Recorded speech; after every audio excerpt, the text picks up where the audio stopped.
Welcome to the latest This Week's Acca podcast, sponsored by Sky Bet Acca Freeze. Tom, Joe and Gab Sutton with you to run through the schedule. Coming up on this episode then, it is the FA Cup third round weekend. But will any of those games make it in to our fourfold, priced up at around the 12-1 marker? Please, if you haven't already, subscribe to the channel to ensure that you never miss an episode, and remember to keep it fun. Never bet more you can afford. This podcast is 18 plus. Please gamble responsibly.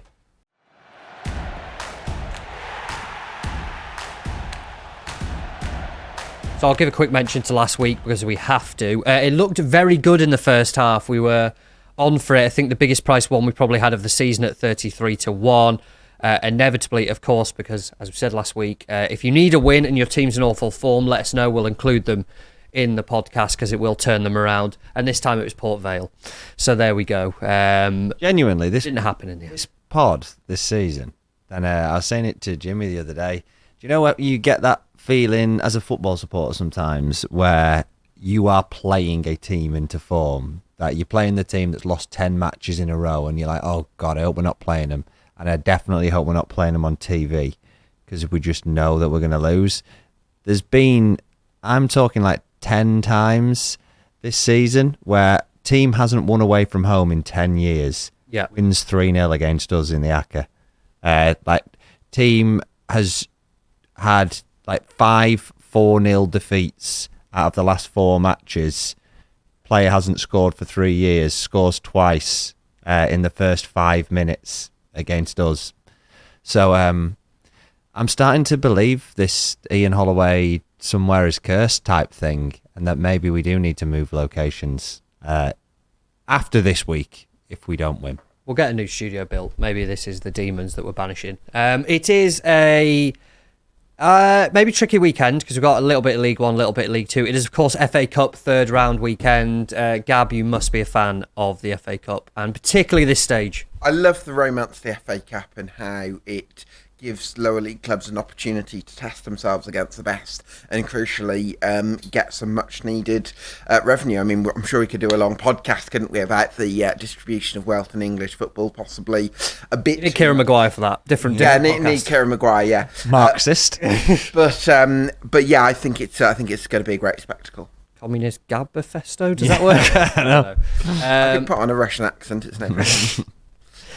So we have the weird scheduling of the FA Cup. That's the only thing as well, is that they will put, it must be a case of if you have TV rights for the FA Cup, you kind of get to pick one game and you could put it on at your time because you get so many random kickoff times to go on Saturday. Leicester QPR's at 2 p.m. Why not? The traditional 2 p.m. Saturday slot. So we have 1, 2, 3, 4, 5, 6, 7, 8, 9 games at 3 p.m. on Saturday of the entire FA Cup third round fixture. As I said, there's a few in League One, there's a few in League Two. We've got the National League, we've got, of course, entire of Europe and anywhere else we want to go to as well. So there are a fair few games to still go at. Joe, kick us off. Strong fancy. Let's start in good fashion, hopefully. I'm thinking I'm not going to get too much opposition to this one because I was really surprised. So you look at the 3 p.m. slate between teams in the Premier League and not in the Premier League, and there's like incredibly short prices about certain teams. So, you know, Chelsea 1-33 to beat Morecambe. That is my first... No, we could just do that, couldn't we? We should just take the really short price or take Man City. Chelsea are actually, that's a late kickoff. Are actually shortening up because yesterday they were 1-25. So people are actually backing it, which is just utterly bizarre. Brighton are 4-7 away at Norwich. And then Bournemouth are 1-2 at home to West Brom. Brentford are 1-5 at home to Plymouth. And I was really, really surprised that Forest, they've come in a touch, but not tons.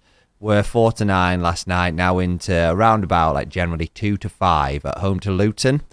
And I feel like that's been priced for how we think Forest ought to be and how we think Luton ought to be. But Forest, the season they're having, they're looking like, unless things fall to pieces, they're going to finish in the top 6 in the Premier League. and Luton are having an absolutely horrendous season in the Championship, and it's worse than it seems for this matchup. So they're only out of the Championship relegation zone because they've been okay at home. So their home record in the Championship is the 13th best. Away from home, they're 1-1, drawn 1, lost 11. And I know there's the spectre of the fact that Rob Edwards might leave in the 24, 48 hours before this game. But they're playing a Forest team who they respect the cups. Nuno took over last year. They were mired in a relegation battle, points deductions. They played a full-strength team, battled through cup replays twice against Blackpool and Bristol City, then only lost in injury time against Man United. When he was Wolves manager, they were 2-0 up with 10 minutes to go in the semi-final against Watford, somehow conceded twice, then lost in extra time. He'll try win the FA Cup. So they'll play a really strong team, and they've got great squad depth. I just don't see any way that they don't just comfortably beat Luton. I mean, yeah, Forest there as well is the case of just wanting to keep that momentum going as much as possible. Luton, who, Gab, I'll ask you with the Rob Edwards thing, it's very much a case of let's get this weekend out of the way with, let's try and kind of get back on track in the Championship. Thoughts on the Rob Edwards sacking? Yeah, I feel... I think it's going to happen, isn't it? Sure, yeah, I feel for Rob Edwards because I think when you've seen him earlier in his time at Luton Town, he's looked kind of so radiant and had almost been this kind of... Gorgeous. Yeah, I know, yeah. Internet celebrity Rob Edwards. The internet celebrity, exactly. And I think in more recent media appearances, you could see that, he's looking a bit pale and possibly worn out a little bit by the intensity of the job, and it might be that a bit of a break is what he needs as much as what Luton needs. So, yeah, I think the timing of this fixture, whether it's Rob Edwards or whether it's a caretaker manager, is probably going to favour Nottingham Forest. So I'm more than happy to go along with backing them and adding them to the Acca. I'll take that then. No kind of complaints from me either. So the first pick of this week's Acca, it comes from the FA Cup. We'll take Premier League Nottingham Forest for a home win over Luton.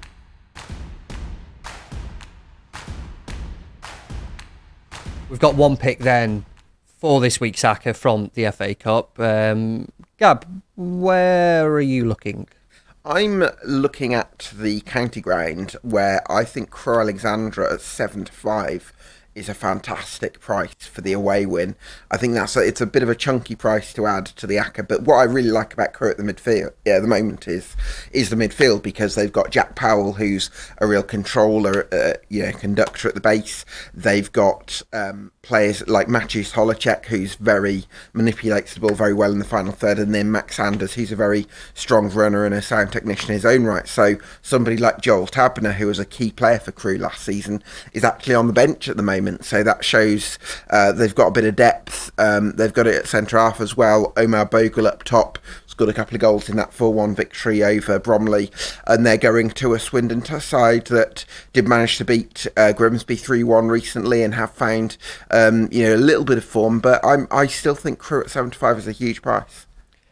Crewe's position in the table, and I know it's bizarre because it's just the way League Two is, and every time I look at the League Two table, I keep getting surprised, but they're there now, are they? Oh, they're up there. Oh, Salford are third now, are they? Okay, it kind of goes under the radar a little bit. What are you making of this? Because, I mean, it's Walsall. Walsall are just doing their thing. Sure. Leave them alone. Below that, it is absolute chaos because one result can drop you about 4 to 5 places at the moment. It's just an incredible promotion race to watch at the moment. It certainly is. Tom, and I think one thing that really stands out to me is after Walsall, who do look like the runaway leaders and probably going to go on and win the title, I think after them you could throw a blanket over about 10 teams, and I think there are sides that might be 10th or 11th at the moment that feel like they have a shot at the automatics, let alone the playoffs. So that shows you how competitive it is, and I think that's going to go right to the wire.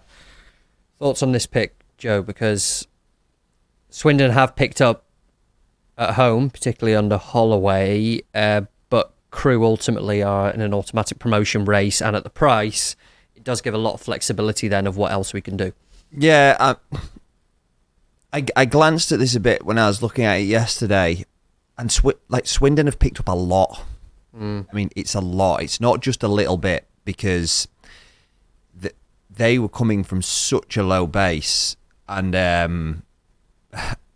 was talking this through with somebody else yesterday, that I'm actually going to have to climb down from our position of slagging off Swindon every week and saying how bad they are, because Ian Holloway has actually seriously turned them around from how awful they had been, averaging 0.85 points per game or something for over a year in League Two, to win 3 straight home games in the league is enormous. And then you even look at the other matches, then they lost at Notts County in the last game away from home, but the previous 2 away games, then they're getting a point at Bromley, getting a point at Wimbledon, who we know how strong they are at home. They're being edged 1-0 at Bradford, who are on a brilliant run at the moment.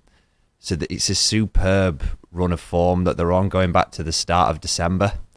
So I would be hesitant to go against them, to be honest, especially when it's a seriously big improvement in form. I think the last time when he was talking about Swindon, when Gab was on, Gab was actually keen to make the point that they had some good players and they weren't as bad as I was making out. So it shows that they've got somebody in, and Ian Holloway's obviously done something to manage to get them playing again.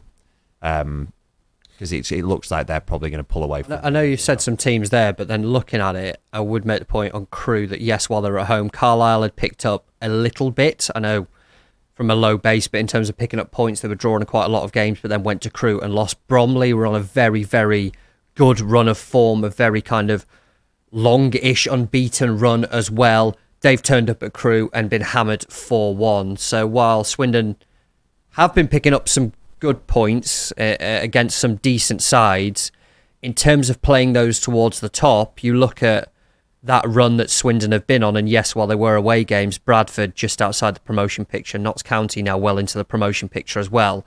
Those are the games that they've ended up losing, would be the only thing. And is it a case of, rightly, for the position they're in, they're beating the teams mid-table, that end, and then they go to the top teams, and then maybe they are. Well, 2 things can be true, can't they? Like, Swindon definitely have made strides that are going to improve their chances of beating the drop.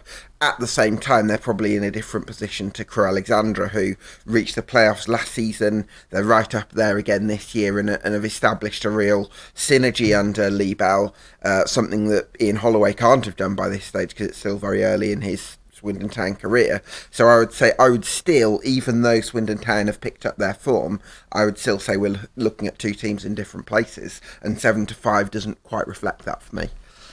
I'm just looking now because I'm trying to think of the other reasons for why I was just not for it. That Crewe have only won 1 away game since October, like lots of draws, few defeats, and so when I was looking at these 2 this price, the similarly priced team in the same league is MK Dons at 13-10 to win at Carlisle. And the contrasting reasons for that, it's a really weird quirk of the fixture list. It's what just made me think of it about the away form, is that MK Dons had a bit of a wobble. Looks like they've probably come out of it now. They had tough fixtures. But since Scott Lindsay took over at MK Dons, it's really, really odd that they've played 13 of 17 matches in all competitions at home. It's really, really bizarre. But it's away from home where they're actually stronger, which I assume is because of the style of play. So they've won 4, drawn 1, lost 1 away from home. They've lost 7 of those 13 games at home, where teams are just, sitting in and trying to frustrate them.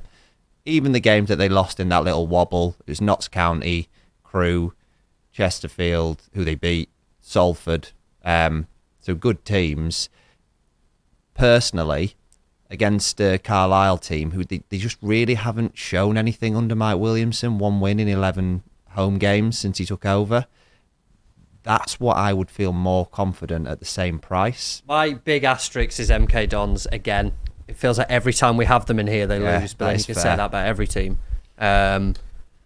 I'm willing to compromise and go for MK Dons instead. Oh my God, I can't believe we're back at the MK Dons thing. This happens all the time, and they draw us in all the time, is the only concern. I can see what you say about the away team. Is there anywhere else we can go that's just a strong fancy that we can all get behind? Walsall to beat Tranmere at 1-2.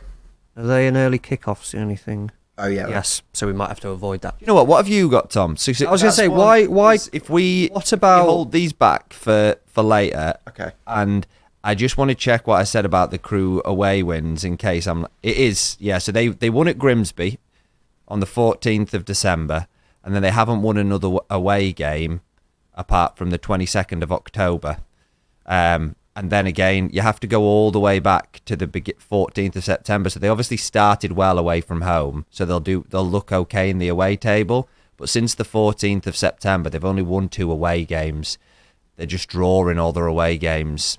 So I won't be keen to put them in against a team who've won the last 3 home games when they're just not winning away from home. What about Blackpool at home to Cambridge? That would be the one that, yes. 7, isn't it? Yeah, It's a short price, and yes, I know Blackpool have drawn a lot of games, but Cambridge on an awful run. I'll back Blackpool because I saw them at St Andrews just before the New Year, and they played quite well.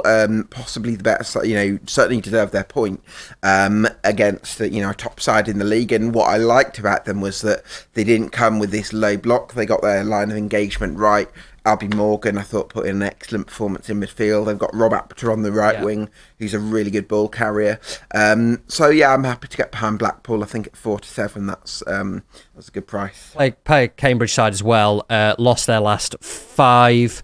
3 of those have been to nil. I think it's 5 defeats in the last 7 away. They're in a really bad place, and yeah, while it is a lot of draws for Blackpool, I think at home it's just a good chance, isn't it, for them to kind of get back to winning ways, because they haven't won an awful lot of home games, and it does present the opportunity to do so at least. Tom's going to hate me here. Oh, God, no. Yeah. So, again, I had this one down. The last 2 home games, they failed to beat Shrewsbury and Stevenage, drawn both of them, and this just feels like it's the same. If this was even money, it would be like, yeah, but it's just not a good bet. We need something at the price. So I need a second pick.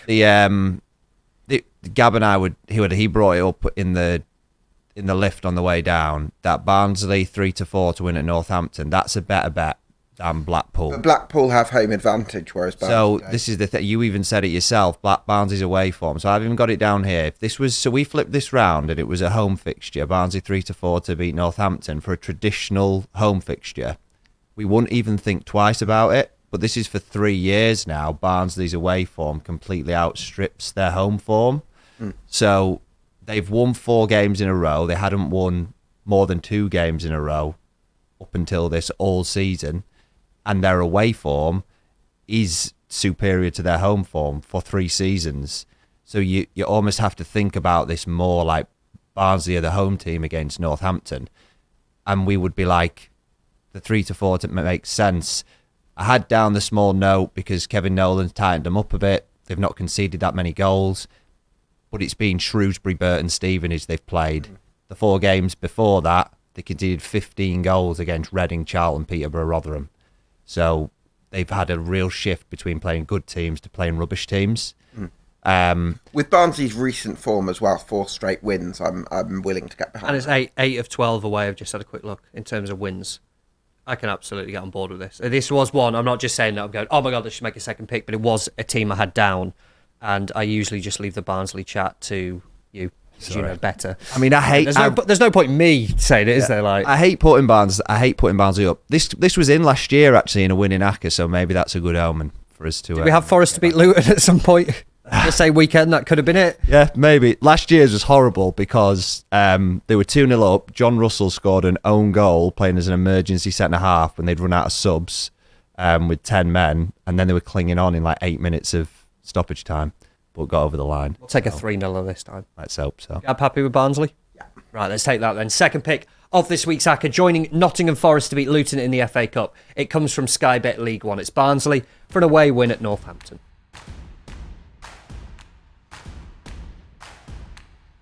2 picks then so far. We are around 13 to 10-ish on that double, so we need a couple of decent prices. Got a winner like that this season. Yeah, we'll take that again. A few more frozen pitches, please. Snow again. It's not going to. Temperatures aren't picking up, are they? Actually, have a look at where is it most likely to go on snow? the Met Office map and just have it. watch the snow come over. I want to chuck one in on League Two, and this is a speculative punt, really, following managerial changes. Both have made ones recently, but Gillingham's appointment of John Coleman suggests to me that they're bringing someone in who is there to basically bollock them into shape and to sort themselves out and get going, and they welcome a Fleetwood side who have made a very good appointment in themselves in Pete Wild. But it just feels to me that the Coleman one is a short-term impact, and we don't have a big track record of a non-Accrington John Coleman, but it just feels like that sort of appointment. Come in, get them into shape, and home games particularly are where they're going to get that. And they are 6-4 to beat Fleetwood. Two sides who haven't been in great form, but for me, I just want to side with the Coleman factor on this. Coleman factor. Coleman factor. I don't know if that's a thing, but it should be. I think it's a good appointment. What I would say though is when we're talking about even prices that are close to one another and deciding which are the best, 7-5, 6-4, which Gillingham are, versus 7-5 on Crewe, and I think MK Dons might be similar. I think what's really important is we base ourselves on known quantity, so we can have a hypothesis that John Coleman's going to come into Gillingham and make an impact, and that might well be absolutely true. But what we know for sure is that MK Dons are a better team than Carlisle, and we know for sure that Crewe Alexandra are a better team than Swindon Town, because that's what the evidence of the first half of the season has told us. So it doesn't make sense to me to rely on a kind of hypothesis that John Coleman's going to make that instant impact on a team that has been in horrendous form since around September, when we also have a similar price available at a more reliable bet, in my opinion. Joe. Oh, that was all sounded a bit too reasonable to me. We don't do reason. The John Coleman thing as well, the timing's just so good with it being FA Cup weekend, because there's going to be that meme doing the rounds where he's like, I feel physically sick. The Derby Accrington, was it? Or something? So, I'm going to go watch that actually when we go back upstairs. So it would mean if we put Gillingham in and it busts the Acca, we could at least share that. We could at least do that, couldn't we? So there is some safety net in that. Thinking of social numbers, as you have to do now on podcasts, it's not quality. It's how well you promote it. Yeah, it's actually hard to disagree with Gab there, to be honest. And I've got it down for, at the price, it does feel like it's one that might be worth chancing if you were scraping the barrel for it being a first game. But Pete Wild really has started to turn Fleetwood round, as looking at their results, and they beat Chesterfield at home, they battered Harrogate 1-1, had nearly 3 XG to 1, which Jamie Radnor would be hating me saying this. And they couldn't find a winner, and then they only conceded in the 92nd minute to lose away at Donny as well. So that's 3 really encouraging performances, so it probably is one to avoid. And I take his point. Crewe and MK Dons are they're good bets, and it's probably just we pick one or the other. I would have to then push for Crewe, because I cannot. I've told myself, and anyone who messages me on a Saturday every time MK Dons bust it, that we have to ban them. Okay. They just keep screwing us over. And at least Crewe, it's a new one. And if they do it, then fine, so be it. But I'd feel more comfortable just going with the team sat in second, taking on a relegation-ish you know what? threatened team. Yeah, they've picked the results a bit, Swindon, but I've been hating them for a year. So how sweet would it be if they actually delivered us winning Acca after a year's of hatred? Abuse. So if I have to give up MK Dons, what about for the fourth? Because what we at? So I was going to say, yeah. So currently, if we take Nottingham Forest to beat Luton, we've got Barnsley Crewe there as well. We're just shy of 5-1. Okay. So something even money-ish would push 10s and above. So what about Port Vale 23-20 to beat Barrow? Well, the curse is lifted now because we did it for them. 1 win in 10 before we said they'll lose. So they have won. I'm all ears. Okay, so the main thing here, it's good that Port Vale ended the bad run, but it's to go against Barrow. So I backed Barrow on site in our mid-season outrights to be relegated at 50-1. So they've only won twice in 17 league games. We've mentioned this a few times on the podcast. That's since they lost 5-0 at Chelsea in the Carabao Cup in September. Oh, yes. The event. So the season's just completely fallen apart. So before that, they had 16 points from their first 7 games of the season. They've only taken 12 points since then from 17 matches. And it's even worse because for followers of League Two, then you'll probably remember that at the end of last season, then it cost Pete Wilder's job that their season completely fell apart and they tumbled out of the playoffs. So you go back to April of last year, and of the 19 teams that have been in League Two during the entirety of that period, only Newport and Morecambe are averaging fewer points per game. So Barrow have taken 30 points from 30 matches. Newport, they're 0.93 points per game. Morecambe, 0.72. Barrow, it's a point per game.